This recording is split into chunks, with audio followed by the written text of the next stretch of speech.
Hi everyone, John here from Bite Size Cruises. Welcome back to our channel. If you are new here and you don't know us, we are a small business. We were a web design and marketing company that was doing a ton of trips as part of our culture of our business, working remotely during the pandemic, traveling all around. So we decided to start a travel agency to try to help other people to figure out that they can work remotely from different places, cruise ships or wherever, and just to help people plan trips and cruises and vacations.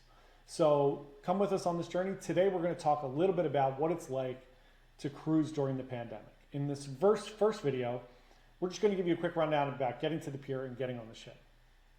Cruise tip number one, if you are not within driving distance of your pier or your port of where you're leaving from, please fly in the day before. This seems maybe like it's going to be a little bit extra money, which it is. However, if anybody knows who has been on a cruise or just during the pandemic in general, flights are crazy sometimes and they get delayed or canceled. And the last thing you want to do is miss your 10 a.m. flight and it gets pushed back till 2 or 3 in the afternoon and then the cruise ship leaves without you. So that's a terrible thing. So flying the day before, we were all leaving from Orlando, Port Canaveral, and we were all going on the Norwegian escape in late December as Omicron was getting pretty bad. So we were very anxious. Norwegian Cruise Lines tests at the pier, which is going to be a little bit different than some other cruise lines, and they're still doing that currently. But we'll run through that as we move through this first video. So we all flew down the night before. We flew into Orlando.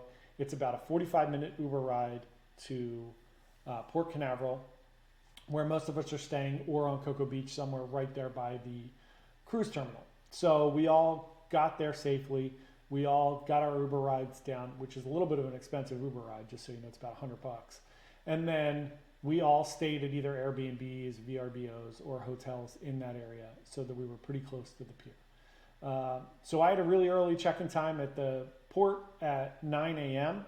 The other few people who were staying in the Airbnb with me had a 10 a.m., but they came with me, and we had no issues at all having them come with me as well. Cruises are sailing at lower capacity, so we got to the pier at our specific time. We went to the Norwegian Cruise Line CVS Minute Clinic to get our COVID test done, and it was a breeze. We all got in there. You take your test with the team. They had a little bit of computer issues when we got there, but we were the first people, so pretty patient with that, not a big deal. Got our COVID testing done, waited for about 15, 20 minutes. Everybody's negative, thank God, and then right into the terminal. The rest of our group was coming between 10, 11, 11:30, and 12, so it was a little stressful, hoping that everyone got in, got tested, everyone was negative and got on the cruise ship. If you don't know, Norwegian, if you do test positive, your entire group cannot travel if you're in the same room. So they will get you home. They will make sure that you get home okay, or you can stay locally there in Orlando, I imagine, if you wanted to. So luckily for us, everybody tested negative. Getting on the cruise ship was a real breeze. It's the best embarkation I've ever had. Now, I was staying in the Haven, which definitely helps. But just to smoothness, even the other people who are in our group that weren't in the Haven, they got in very quickly. All of us had aft-facing balconies or right by the aft. So the little corners of the ship, we were all in the same deck or 1 or 2 decks apart. So it was super convenient. I was staying in the Haven and aft balcony, which was amazing, which we'll get into in future videos. But it was great. The experience of getting on the ship was great. Obviously, with Norwegian at that time, you didn't have to wear a mask once you got on the ship. We felt super comfortable throughout the cruise.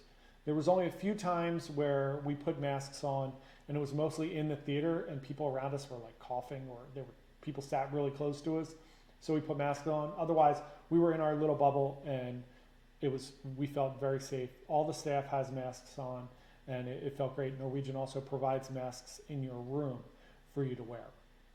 So this part of the journey was great. Getting on embarkation was amazing. The terminal was amazing.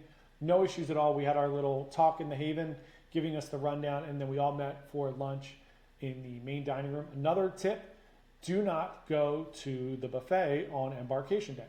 Now, during the pandemic, it's a little bit easier. There's not as many people, so it's not as crazy up in the buffet. I found that throughout the whole cruise, the buffet was not as crowded and crazy as it usually was, even for breakfast where it's usually nuts. But my tip is during regular times, go to, if you're on Norwegian, Taste or Savor, depending on what ship you're on. Those are the main dining rooms. They're right next to each other on deck 6. And you can grab a quick breakfast, lunch, or dinner there where you're not really going to face as much traffic as anywhere else.